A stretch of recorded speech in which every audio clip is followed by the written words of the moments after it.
बिस्मिल्लाहिर्रहमानिर्रहीम। अस्सलाम वालेकुम। कंट्री न्यूज़ के साथ में दानिश मलिक। कई नजर डालते हैं अब तक की हेडलाइंस पर।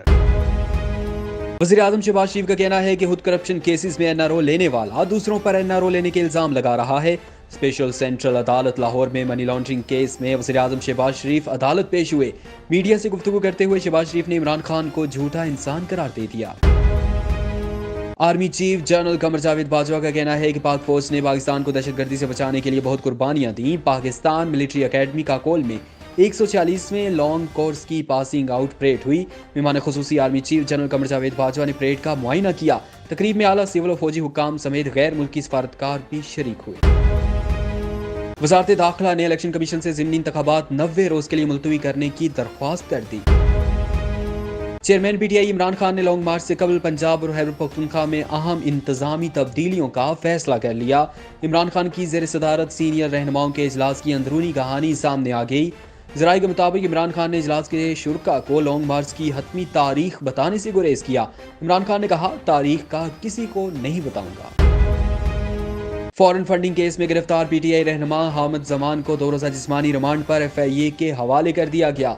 एफआईए की जानब से हामिद खान को अदालत पेश किया गया। जुडिशल मजिस्ट्रेट गुलाम मुर्तज़ा वर्क ने मुलजिम के जिस्मानी रिमांड की दरख्वास्त पर समाअत की। एफआईए की जानब से मुलजिम के 14 रोज़ा जिस्मानी रिमांड की इस्तदा की गई।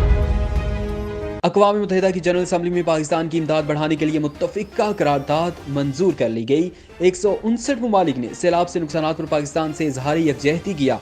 सेक्रेटरी जनरल अक़वाम मुत्तहिदा एंटोनियो गुटेरेस ने कहा, $816 मिलियन की रकम बहुत कम है। पाकिस्तान को बड़े पैमाने पर इमदाद और ताउन की ज़रूरत है। वज़ीर दिफा ख्वाजा आसिफ ने इमरान खान को मशवरा देते हुए कहा, ऑडियो लीक्स जाली हैं तो अदालत में चैलेंज करो। ख्वाजा आसिफ बोले, अवाम को आपका असली चेहरा दिखाने के लिए ज़रूरी है कि हर चीज़ सामने लाई जाए। राना सनाउल्लाह ने जुर्रत और बहादुरी से जुल्म का मुकाबला किया।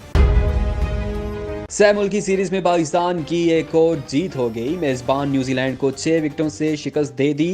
केवीज टीम का 148 रन का हदफ 19वें ओवर में पूरा किया। न्यूजीलैंड ने पहले बैटिंग करते हुए मुकर्ररा 20 ओवर्स में 8 विकेटों के नुकसान पर 147 रन बनाए। 2005 के ज़लज़ले को 17 बरस बीत गए। शोहदा के लवाहिकीन के जख्म आज भी ताज़ा हैं। 8 अक्टूबर 2005 सुबह 8:52 जब ज़मीन कांप उठी, पहाड़ लर्जे और बस्तियों की बस्तियां उजड़ गईं। आज़ाद कश्मीर, हज़ारा और इस्लामाबाद समेत मुख्तलिफ इलाकों पर क़यामत टूट पड़ी। अब तक लिए इतना ही। मज़ीद बाखबर रहने के लिए देखते रहें कंट्री न्यूज़।